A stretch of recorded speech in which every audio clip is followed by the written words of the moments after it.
And now we get very sad as we see... Oh, That's not my Renekton! goodness! They pivoted! That's not Renekton. They didn't do the B&K Fear X where you just do the same Just thing. keep doing it until you lose the series. Yeah, they've adjusted, and now T1 are like, well, I guess we have to pick the Renekton. Oh my goodness, this is such an incredible mind game. You just play it over and over again, convince them that you think it's good, and then they pick it, and then you can win the series? Is that how it goes, Ox? Potentially, you know, maybe that's the strat. No, they pick away the Smolder instead. Okay. Still scale champions, but not as much scalesing. Well, isn't this gonna? This is crazy, actually. Hang on. KT didn't first pick Renekton, and they might get it anyway, which just shows you that you didn't need a first picker this whole time. I think that might actually just be the case, as Owner is thinking about opting into exactly the same thing. That's Diana. Don't know about that one being a lock-in, but it could be the option, and never mind. I do get excited about Diana. I just think that she's a very fun champion, but it's going to be Sejuani. Same jungle matchup, different players. 4 games into the series, you're like, we could have just not first picked Renekton and we would get it anyway. Are they going to pick it anyway? That's the question. If you had this much priority on it the whole time, there's no way. Like, yes, it hasn't been working, so you might want to move to something else, but I think Rengar does make the most sense. Just start red pot, go top lane. That's what I would do. They got Renekton anyway. Smolder's gone though. They're just going to lock in the Corki. BDD been pretty solid in this. Did get some slight nerfs in this patch to his Q, mana cost and cooldown, but it's not huge. 1 second across every level on the cooldown, and that's pain. Alistar's still there as an engaged support. They're probably going to take 80 carry on this pick. Does reveal the flex. Goodness. You know what? I'm going to say it. You know what's still open? Yeah, there's a Caitlyn Lux angle, isn't there? Not even just Lux. If they really want to go 480 carries, Senna is still available. Oh, God, it is too. The maximum 80 carries in a draft. We'll see. We'll see what KT end up taking in this situation.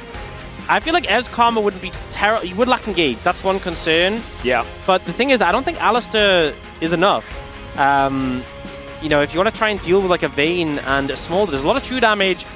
I think Leona is still kind of okay, right? Leona's banned. Oh, right. Leona's banned. So, kind of struggling with the champions left in the pool. And also, if you take, like, an Alistar here, you're just going to face, like, Kate Lux and get blasted. So they feel, like, forced to take Ezreal Karma into whatever T want to take. It'd be so funny if it was Senna. It'd be so funny. That would just be way too many 80 carries. Surely it would be. I think Kate Lux, it's Lux instead. It makes more sense, and it's the better duo, but it would have been so It is still funny. 0 permafrost. Yeah. Like, just nothing. Just nothing. You know what? That is so... But also, it is great in Solilia. It's kind of like... she kind of wants everyone to be low range and, like, meatballs, and then you just get to spin around and stuff. Now everyone's going to be everywhere and shooting you from really far away. It's going to be really frustrating. It's kind of T1 in a nutshell, though, that they have like a winning bot matchup. Well, actually, to be honest, you know, the Ezreal Karma could do pretty well in the Kate Lux. Top matchup is cooked, though. Have fun, perfect. And Fake with the Smolder. T1 with match point. They can win this on the red side. Then they are moving on to round 2. KT will have to head to the World's Gauntlet. Let's get into it.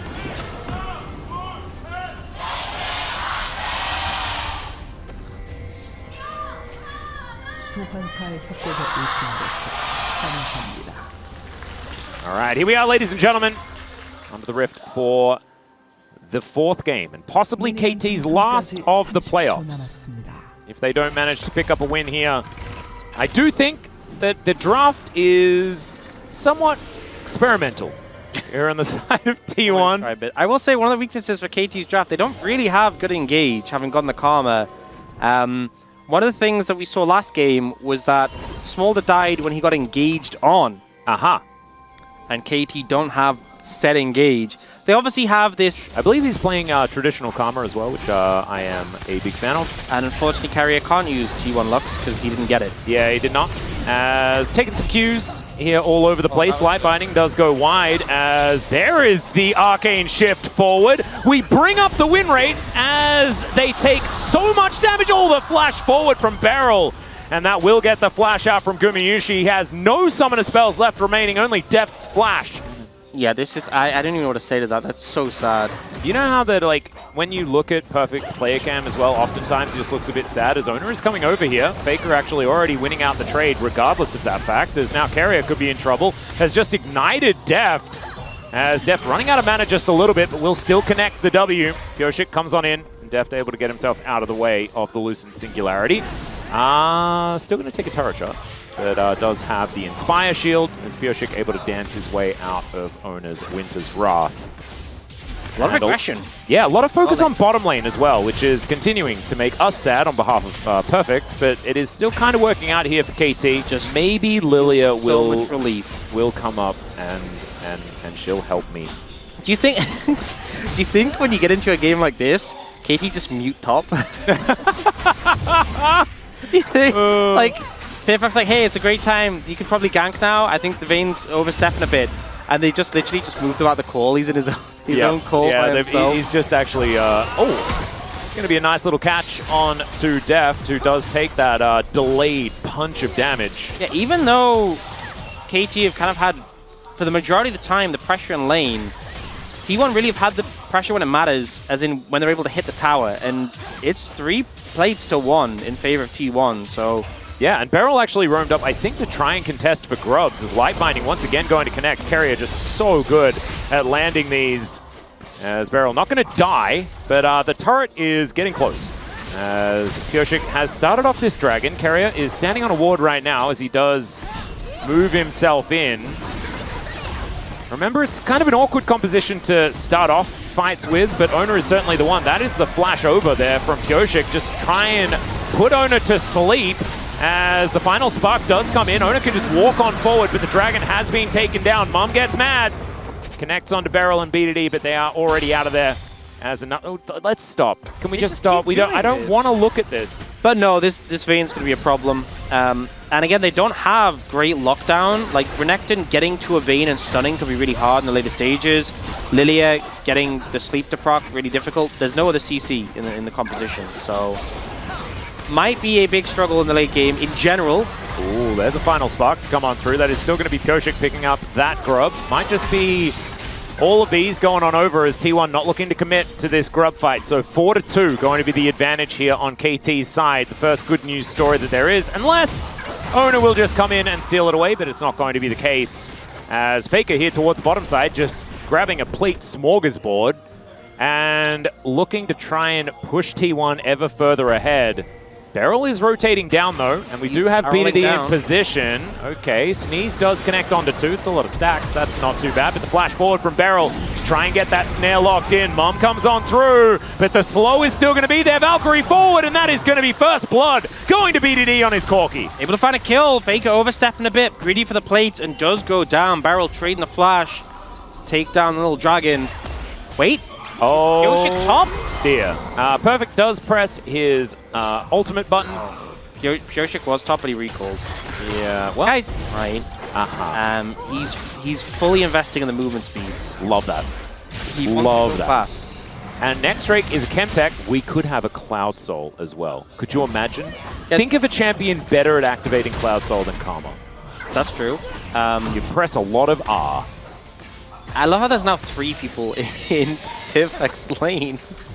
Yeah, Zeus and Faker are going to be able to easily take down this turret. That is going to be first turret blood going over their way, further extending that gold advantage as KT looking to try and answer here towards the top side. It's BDD that's getting the majority of that money, but the problem is the KT now having to deal with an inner turret just being focused. Rift Herald is going to be employed alongside BDD.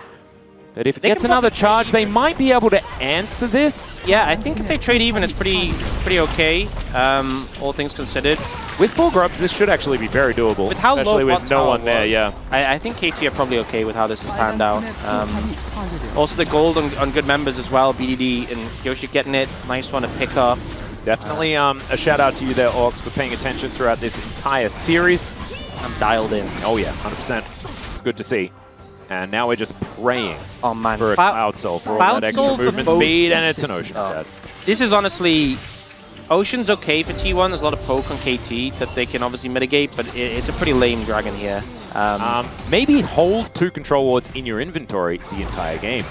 maybe that's because then you can't buy them. Okay, Perfect just wants to clear out the wave.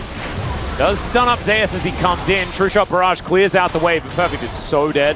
That is going to be a kill going over to Zeus there. His Kraken Slayer already completed. I would legitimately message Riot, ask them to delete Renekton from my account. Yeah. Painful. This is horrible. This is just... At T1, you know, the lane matchup was already going good. They've really piled it on and just making this champion feel so useless.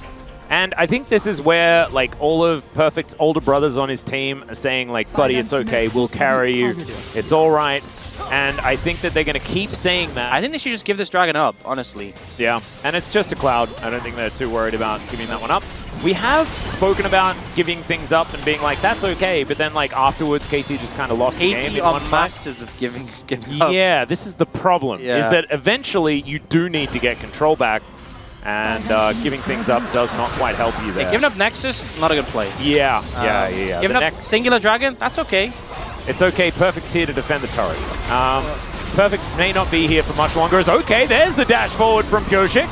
Does find a sleep onto one, but it's not exactly high priority there as Gumayusi did just get so far away. Bum comes down. The minion waves are all just obliterated.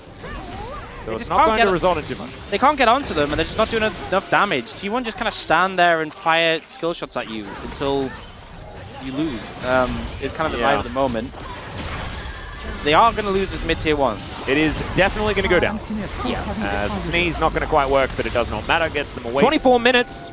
It's about time. Almost too late for T1 to be going for a Baron, as that's a nice fadeaway there, as Mikhails is going to be employed nicely just to try and mitigate that CC, but the final spark comes down. Deft has to flash to get himself out of the way, also using his barrier. It's a lot of buttons now on cooldown. I love how the Mikhails is used on Pyosik, and Deft is like, but it's possible. There's a lot of squishy members on T1. Beryl is now probably big dead. He's very dead. Big time. Yeah, I was going to say dead. There's a lot of squishy members on T1, so maybe you can pick someone. But Beryl's also squishy and now dead, and now Baron is gone. And the question is, will Pyosik be there in the next 5 seconds? Well, True Shot Barrage did do a fair bit of damage. Now T1 possibly in a little bit of trouble. Pyosik, can you get the steal? The answer is no. Ona locks that one down, but Gumayusi already dead at the beginning of this one. Pyosik down very, very low as FAKER just explodes. Deft trying to get the extra autos in. He finally helps BDD take him out, as now Ona, he'll be taken off the board as well. Oh, the TP back in? Yep, looking for the angle here. BDD just... I mean, it's one tumble auto attack, and this Corki is just dead. And Zeus, with that Night Hunter, is very, very scary on the chase down.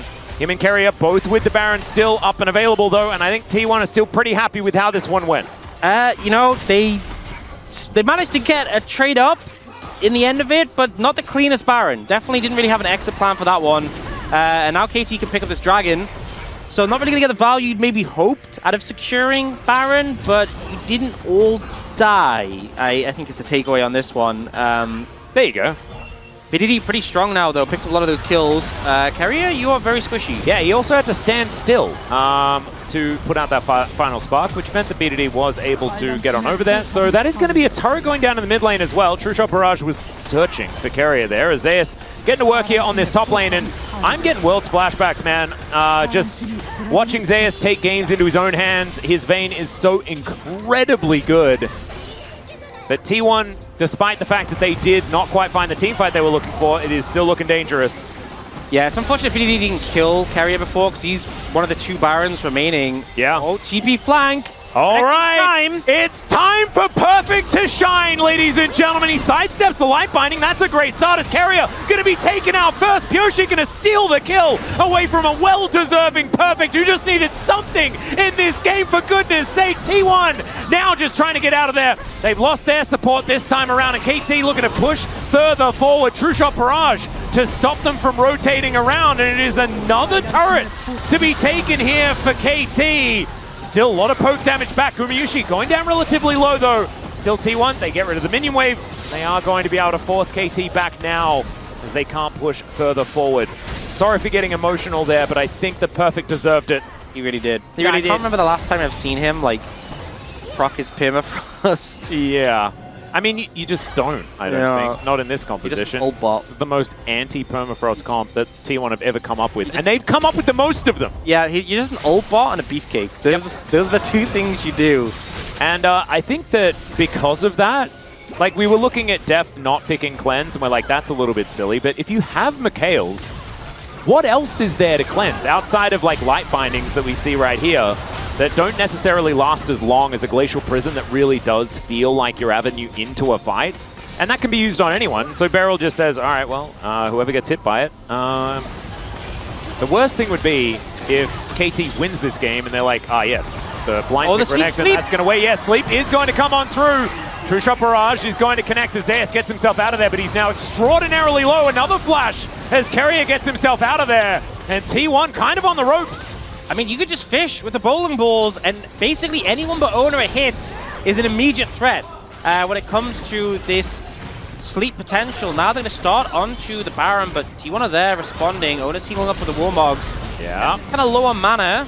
Banana Brush control. BDD kind of out of the fight right now, though, as there is the engage from Owner. Perfect, just dashing his way out. Doesn't have the dominance. Oh, my God. Okay, that's a Trinity Force proc. However, I've seen one there from BDD. Oh, they can just start the Baron, though, if you back up Perfect. Yeah, he's in trouble, but isn't going to get snared. And T1, they have all of the traps down. The bowling ball's going to be avoided this time as BDD Valkyries his way in. Somehow Pioshik's little hooves do not connect onto the traps. Beryl not going to be so lucky. Baron down to 6,000. These rockets still coming in. True Shot Barrage doing a fair bit of work. It's a flash in from Pioshik, and he steals away the Baron. He might just die though, and there he goes. Zeus now thinks that it's his time as KT just trying to vacate the area. Perfect trying to be bouncer now to keep his team alive. Beryl, can you press Mantra and Inspire? That's the question. As Faker trying to flap his way out. Oh, they're just bombing. Oh my God, the damage. And Dumiushi going to be able to take down the Crocodile once again. Nope. Ace in the hole is going to lock down Beryl. And Def, the last Baron standing. And T1, they're looking to break open the base. Might just be able to end the series here. 20 seconds of Pioshik. He has ult. Beryl doesn't have ult. Sorry, Def doesn't have ult. He needs to try and clear the wave. I don't think he's going to have a chance. Needs to land a few more of these Qs. Try and bring that one down as much as possible. I mean, it's taking a while because the Baron buff is going to be there. True Shot Barrage now just aimed at the minions. Nexus turret number 1 is going to be taken down, though. They're trying to tank this one up as best they can. As Owner going down exceptionally low. There is the kill under the Sejuani, and Pioshik is back up, but they're just killing the Nexus. They're just going to round 2, and KT, they're not out of the race for playoffs yet, but they're out of the race for World.